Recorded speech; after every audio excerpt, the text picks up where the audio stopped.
Welcome to Dependable Flame, where we explore vintage petrol lighters, ashtrays, tobacciana, and other useful mechanisms. Make yourself at home.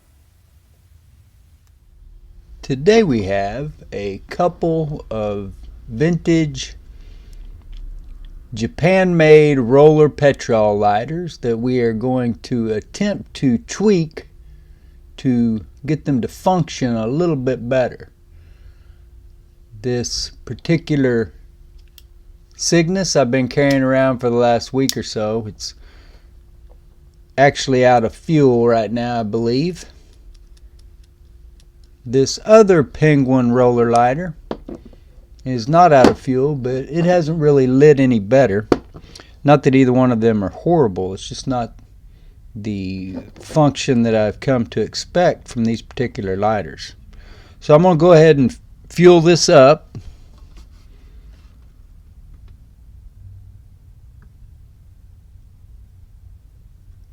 Try not to spill it all over the table.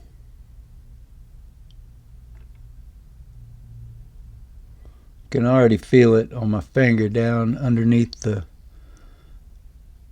lighter. We have only managed one small drop so far.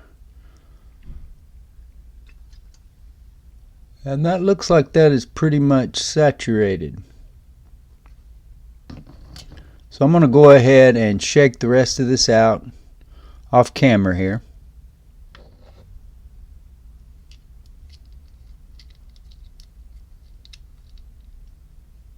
I believe that this Cygnus still has the original wick and wadding, and I've certainly overfilled the lighter. Going to be a moment before we could count on any kind of consistent or typical ignition to be exhibited. So we'll let that dry out for a moment before we get too worried about getting to the work that we are here to accomplish today.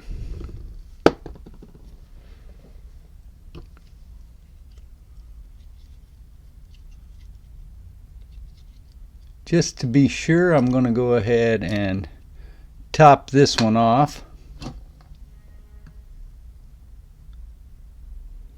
It's got a very small fuel hole.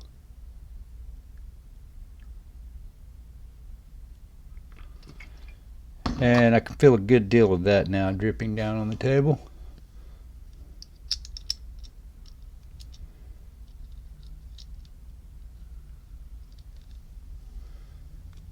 So we should have these lighters sufficiently fueled now. And once we can get the Cygnus to dry out sufficiently, then I think we will see that perhaps we can draw this wick up a little bit further and maybe get a little bit more consistent ignition when we spin the wheel.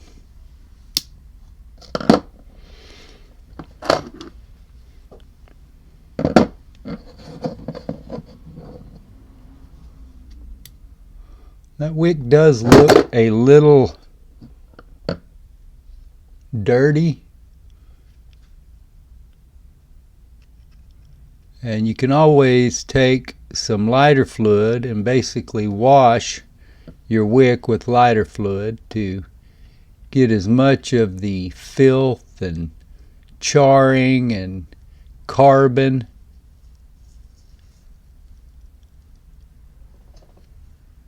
as you can get out of there.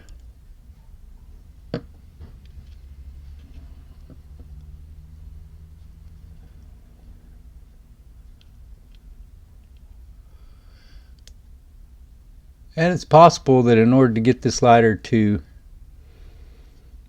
work the way we want it to at this point, we may end up having to re-wick it.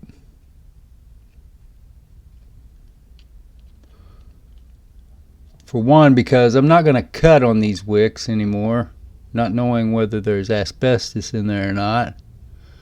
So if anything other than just pulling up on this wick is to occur, then we're going to go ahead and pull it of the old wadding and wick and replace it with a new one. But our attempt today is just to pull this up a little bit, bloom the wick out, and hopefully get a little bit more efficient ignition.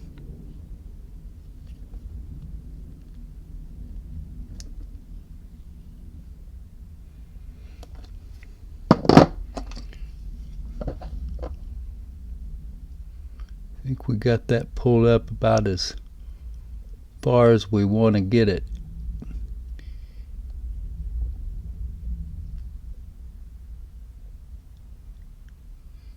I'll bloom that top part out. Snuffer still closes.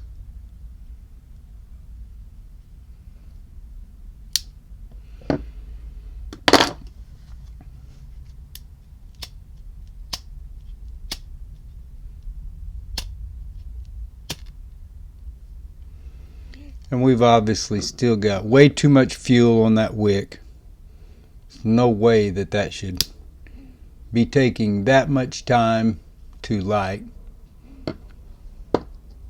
So we'll set that aside for the moment and take a look at this Penguin, which is a very nice looking lighter. It does have some dents, dings. Saw this in a video last week and I was getting it ready to sell it, but then I put it in my pocket and started carrying it, and it wasn't working quite as well as I would like it to. And you can see it is purging fuel right at the moment. So I don't know what we'll really learn from this lighter in this particular video. That is a phenomenon that our friend Giovanni Abazia told me he believes is purely a result of overfilling the lighter. And I think there's some truth to that for a fact. But I do believe that there is such a thing as the capillary action effect. And I'm not an engineer or a physicist or a scientist of any kind, so I'm not even going to guess or conjecture or waste anybody's time as to how that might actually function.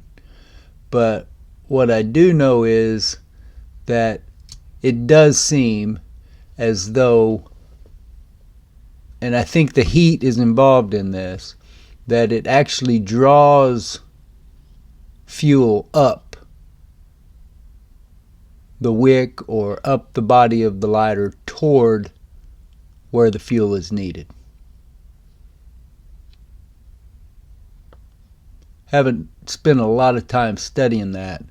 I simply believe that from what my experience tells me, most of all. And I'm not even so certain that it has so much to do with equally dispersed wicks and all that, although maybe it is. But I believe there is something to the heat being created by the ignition of the fuel and more fuel rushing in to replace it.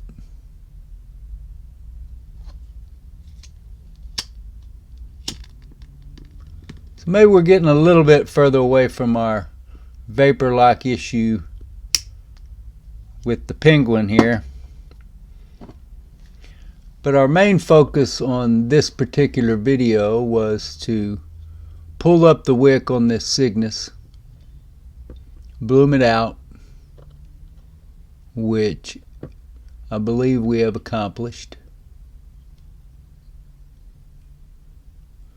And I'm certain that there's still some vapor lock going on, but I had come to believe that these Cygnus were impervious to vapor lock. So if this one proves me wrong, then maybe it is about time that we re-wick another of these and delve a little bit deeper into the mechanics of the Penguin Cygnus Petrol lighter.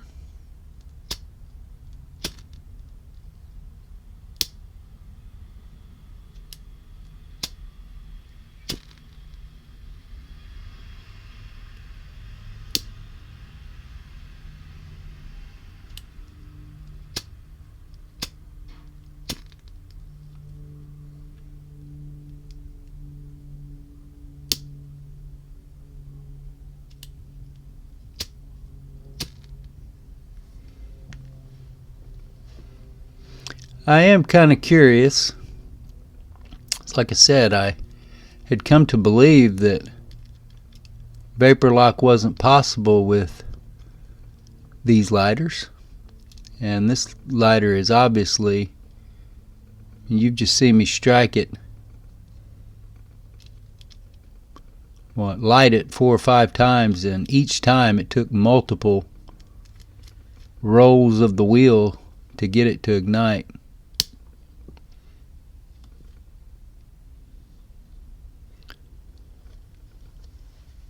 So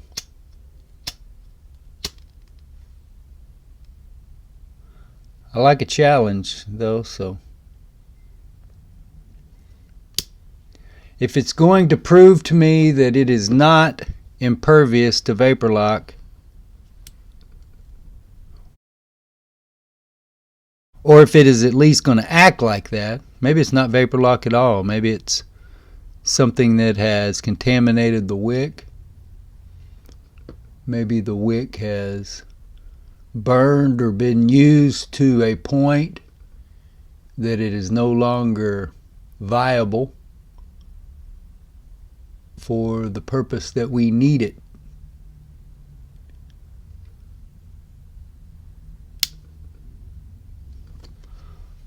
So either way, you've seen it several times in this video light. On the second or third time that I struck it, I think that was the first time that you've seen it strike on the very first time, or light on the very first time. So maybe it doesn't need a wick after all. Maybe it just needed that fuel vapor to die down around the chimney area, and I couldn't really fault the lighter too much if it only gave me 10 minutes or so of vapor lock a week. Well, that would make it better than most of my lighter companions. So we'll see. Back to the third strike. Until next time.